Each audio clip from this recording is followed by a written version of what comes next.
सभी को जय मसीह जी की। प्रभु यीशु मसीह का अनुग्रह, परमेश्वर का दया प्रेम सभी के घर के परिवार के ऊपर बना रहे यीशु के नाम से। आज हम लोग चलेंगे ऑडियो बाइबल वचन के पाठ 32वां भाग में। हालेलुया। विश्वास योग दास और दुष्ट दास। अतः वह विश्वास योग और बुद्धिमान दास कौन है, जिसे स्वामी ने अपने नौकर चाकरों पर सरदार ठहराया कि समय पर उन्हें भोजन दे। धन्य है वह दास जिसे उसका स्वामी आकर ऐसा ही करते पाए। हालेलुया। मैं तुमसे सच कहता हूँ, वह उसे अपनी सारी संपत्ति पर अधिकारी ठहराएगा। परंतु यदि वह दुष्ट दास सोचने लगे कि मेरे स्वामी के आने में देर है, और अपने साथी दासों को पीटने लगे और पियक्करों के साथ खाए पिए, तो उस दास का स्वामी ऐसे दिन आएगा जब वह अपनी बाट न जोता हो, और ऐसी घड़ी जिसे वह न जानता हो, तब वह उसे भारी ताड़ना देगा और उसका भाग कपटियों के साथ ठहराएगा। वहाँ रोना और दांत पीसना होगा। परमेश्वर का वचन कहता है कि आपको अगर अगुआ बनाया गया है, तो आप अपने जो भी परमेश्वर ने लोगों को दिया है, धर्मी भाई बहनों को, उसके साथ अच्छे से व्यवहार करें। उसके साथ गलत चाल ना चले, कोई गलत व्यवहार ना करें, क्योंकि परमेश्वर अगर आएंगे तो आपको ताड़ना देंगे। अगर नशेड़ी के साथ, आप जुआरी के साथ रह रहे हैं और उसको ताड़ना दे रहे हैं, तो आपको भी ताड़ना मिलेगी। हालेलुया। आगे कहता है कि 10 कुमारियों का दृष्टांत। तब स्वर्ग का राज उन 10 कुमारियों के समान होगा जो अपनी मसाले लेकर दूल्हे से भेंट करने को निकली। हालेलुया। उनमें 5 मूर्ख और 5 समझदार थी। मूर्ख ने अपनी मसाले तो ली, परंतु अपने साथ तेल नहीं लिया। परंतु समझदारों ने अपनी मसाले के साथ अपनी कूपियों में तेल भी भर लिया। हालेलुया। जब दूल्हे के आने में देर हुई, तो वे सब ऊँघने लगे और सो गई। आधी रात को धूम मची, देखो दूल्हा आ रहा है, उससे भेंट करने के लिए चलो। तब वे सब कुमारियाँ उठकर अपने मसाले ठीक करने लगी, और मूर्खों ने समझदारों से कहा, अपने तेल में से कुछ हमें भी दो, क्योंकि हमारी मसाले बुझी जा रही है। परंतु समझदारों ने उत्तर दिया, कदाचित यह हमारे और तुम्हारे लिए पूरा न हो। भला तो यह है कि तुम बेचने वाले के पास जाकर अपने लिए मोल ले लो। जब वे मोल लेने को जा रही थी, तो दूल्हा आ पहुंचा, और जो तैयार थी वे उसके साथ विवाह के घर में चली गई, और द्वार बंद किया गया। इसके बाद वे कुमारी भी आकर कहने लगी, हे स्वामी, हमारे लिए द्वार खोल दे। उसने उत्तर दिया, मैं तुमसे सच कहता हूँ, मैं तुम्हें नहीं जानता। इसलिए जागते रहो, क्योंकि तुम ने उस दिन को जानते हो, न उस घड़ी को। प्रभु का वचन कहता है, आपने बहुत बार सुना होगा कि यीशु मसीह हमारा दूल्हा है। बहुत प्रचारकों से सुना होगा कि यीशु मसीह हमारा दूल्हा है और हम लोग जो है उसके दुल्हन है। लेकिन दुल्हन औरत रहे तो चलने वाली बात है, लेकिन लड़का है तो कैसे होगा? तो दुल्हन कहने का मतलब है कि चर्च। हालेलुया। दुल्हन कहने का मतलब है चर्च। चर्च में जितने भी लोग हैं उस सब दुल्हन कहलाते हैं, और पवित्र दुल्हन कहलाते हैं। दुल्हन का मतलब केवल शारीरिक दुल्हन नहीं, वो आत्मिक दुल्हन। और हमारे यीशु मसीह को दूल्हा कहा गया है। और ये आत्मिक दुल्हन इसलिए कहा गया है कि यहूदियों में जो है, जब किसी लड़का लड़की पसंद आपस में कर लेते हैं, तो वहाँ पे जो है लड़का वाला लड़की वाले को मोल लेकर के लड़की को ख़रीदता है। हमारे यहाँ पे होता है कि लड़की भी दो और दहेज भी देना पड़ता है, लेकिन नहीं, वहाँ पे वो मोल लेकर के पैसा देकर के लड़की को ख़रीदता है। क्यों? क्योंकि वो उसको बचपन से उसको पोसा पाला, दवाई में जो भी खर्चा वर्चा किया है, उसको पहरावा ओढ़ावा जो किया है, उस सब का दाम जोड़ करके लड़की वाले को देता है। तब लड़की को अपने यहाँ लेकर के आता है। उसमें भी सारे चीज़ों पे अधिकार, जिस तरह से हम लोग की तरफ है कि लड़की उस सारे संपत्ति पे अधिकारी भी होगी जो लड़का का होगा हिस्सा। हालेलुया। तो उसी तरह से वो भी हिस्सेदारी होती थी। तो जब वो आपस में पसंद होते थे, तो वहाँ पे कुछ दाख मधु पीते थे, और दाख मधु वगैरह पीते थे, और उसके बाद पार्टी मनाया जाता था, और उसके बाद वो लड़का जो है अपने घर को चलाता था, और लड़की जो है तैयार रहती थी। हालेलुया। और 1 साल के अंदर में लड़का कभी भी आकर के उस लड़की को लेके चला जाता था। और 1 साल के अंदर में ये लड़की जो है हमेशा तैयार होकर के रहती थी, अपना श्रृंगार करके और अच्छे कपड़ा पहन के हमेशा तैयार रहती थी कि न जाने कब लड़का आएगा और लेकर के चला जाएगा। वो 1 साल का समय इसलिए होता था क्योंकि 1 साल में वहाँ पे लड़का वाला अपना घर को तंदुरुस्त करता था, कहाँ पे दुल्हन को रखा जाएगा वो सब चीज़ तैयार करके रखता था। तो इसके लिए वो लड़का 1 साल के लिए समय मांगता था। हालेलुया। और लड़की जो है अपनी कोठरिया में ही रहती थी और किसी के ऊपर वो कुदृष्टि नहीं डालती थी, किसी से बातचीत भी नहीं ज़्यादा करती थी, हमेशा तैयार रहती थी। अगर नहीं तैयार है तो जिस दिन दूल्हा आता था उस दिन उसको वही पहरावा में ले जाता था और लड़की वाला का लड़की का बहुत इंसल्ट होता था। हालेलुया। तो वहाँ पे क्या हुआ, इसी तरह से प्रभु यीशु मसीह भी आ गए, आ करके वो अपने 12 चेलों के साथ प्रभु भोज किए, लास्ट वाला जो हम लोग को खरीद लिए और अपने लहू दे करके हम लोग को खरीद लिए पाप से। और जब प्रभु यीशु मसीह क्रूस पे होकर के चले गए, लेकिन वो एक दिन आएंगे, अब उसके लिए हम लोग तैयार होकर के रहने पाए। हालेलुया। तेल और मसाल पवित्र आत्मा को दर्शाता है, पवित्रताई को दर्शाता है, वचन को दर्शाता है। इसमें हम लोग अगर बने रहें तो और परमेश्वर की ओर ही हम फिरे हुए हैं, कहीं कोई जगह दंडवत नहीं करते हैं, प्रणाम पाती नहीं करते हैं, तो हम लोग शुद्ध हैं। हालेलुया। अगर हम ऐसा करते हैं तो हम लोग अच्छी चाल चलन वाली दुल्हन नहीं है, कुमारी दुल्हन नहीं है, हम लोग अशुद्ध दुल्हन हो गए।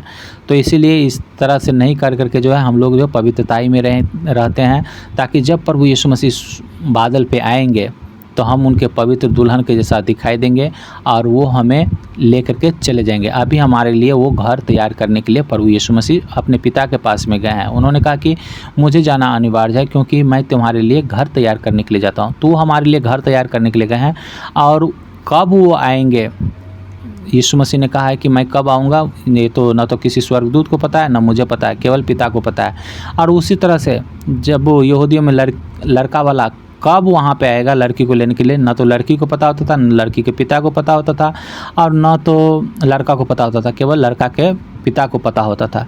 इसी तरह से अभी भी हमारे परमेश्वर को ही पता है, न तो स्वर्गदूतों को, न तो किसी कलीसिया को पता है कि प्रभु यीशु मसीह कब आएंगे। हालेलुया।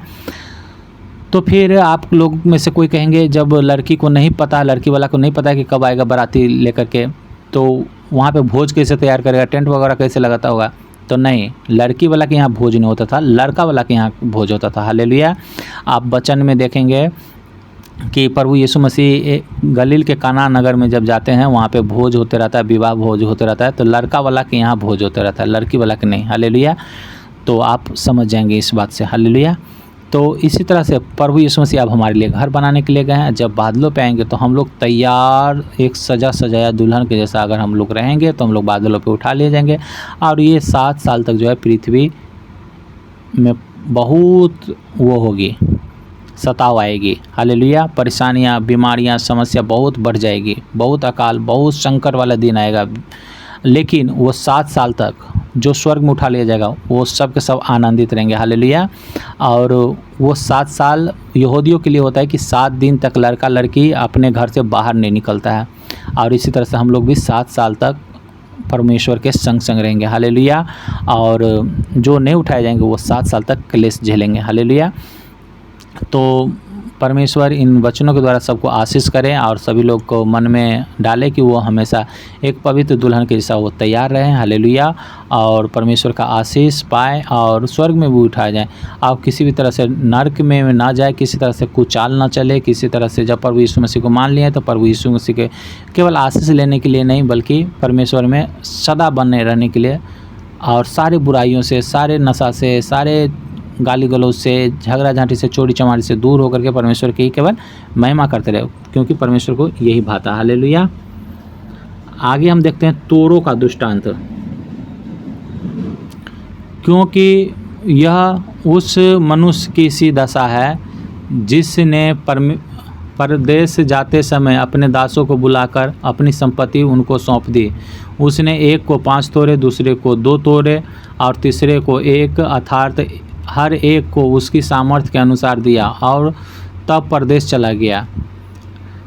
तब जिसको 5 तोरे मिले थे उसने तुरंत जाकर उनसे लेन देन किया और 5 तोरे और कमाए। हालेलुया।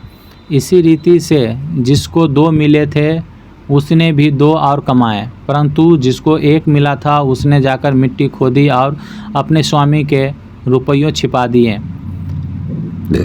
परंतु बहुत दिनों के बाद उन दासों का स्वामी आकर उनसे लेखा लेने लगा। जिसको 5 तोरे मिले थे उसने 5 तोरे और लाकर कहा, हे स्वामी, तूने जो मुझे 5 तोरे सौंपे थे, देख मैंने 5 तोरे और कमाए हैं।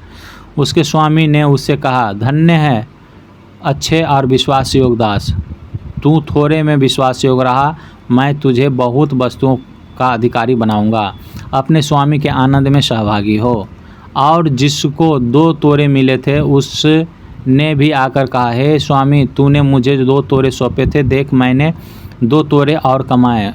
उसके स्वामी ने उससे कहा, धन्य है अच्छे और विश्वास योग्य दास, तू थोड़े में विश्वास योग्य रहा, मैं तुझे बहुत वस्तुओं का अधिकारी बनाऊंगा। हालेलुया। अपने स्वामी के आनंद में सहभागी हो। तब जिसको 1 तोरा मिला था उसने आकर कहा, हे स्वामी, मैं तुझे जानता था कि तू कठोर मनुष्य है, तू जहाँ कहीं नहीं बोता वहाँ काटता है और जहाँ नहीं छिड़ता वहाँ से बटोरता है। इसलिए मैं डर गया और जाकर तेरा तोरा मिट्टी में छिपा दिया। देख, जो तेरा है वह यह है। उसके स्वामी ने उसे उत्तर दिया, हे दुष्ट और आलसी दास, जब तू यह जानता था कि जहाँ मैंने नहीं बोया वहाँ से काटता हूँ और जहाँ मैंने नहीं छीटा वहाँ से बटोरता हूँ, तो तुझे चाहिए था कि मेरा रुपया सराफों को दे देता, तब मैं आकर अपना धन ब्याज समेत ले लेता। इसीलिए यह तोरा उससे ले लो और जिसके पास 10 तोरे हैं उसको दे दो, क्योंकि जिस किसी के पास है उसे और दिया जाएगा और उसके पास बहुत हो जाएगा। हालेलुया। परंतु जिसके पास नहीं है उससे वह भी जो उसके पास है ले लिया जाएगा। और इस निकम्मे दास को बाहर के अंधेरे में डाल दो, जहाँ रोना और दांत पीसना होगा। हालेलुया। ये वचन जो हमने पढ़ा वो दृष्टांतों में है, यानी कि मुहावराओं में है। हालेलुया। इस वचन के कहने का मतलब ये है कि परमेश्वर ने जो आपको सामर्थ्य दिया है लोगों को चंगा करने का, तो आप लोगों के लिए प्रार्थना करिए, आप लोगों को चंगा करिए। आपको वचन बताने का ज्ञान दिया है तो आप वचन बताइए परमेश्वर के नाम से। जिसको लंगड़े चलाने को अधिकार दिया है परमेश्वर, जिसको गूंगा बुलवाने का अधिकार दिया परमेश्वर, जिसको मुर्दा जिलाने का सामर्थ्य दिया परमेश्वर, वो काम को करते रहे। हालेलुया। वो सुसमाचार फैलाने में ना हिचकिचाए। जिसके जीवन में परमेश्वर ने गवाहियाँ बनाया वो गवाही देते रहे, वो हिचकिचाए नहीं। और जो गवाही देता है, जो लंगड़े को मुर्दे को जिलाता है और परमेश्वर के वचन में बना हो रहता है और वो बहुत तोरे कमाया, 5 तोरे और कमाए, इसका मतलब 5 और आत्मा को बचा लिया। वो खुद बचा और वो और बचा लिया। इसको जो सामर्थ्य का काज करने का जो परमेश्वर दिया है उससे वो और लोगों को ये चिन्ह चमत्कार दिखा करके बहुत सारे आत्माओं को वो बचा लिया।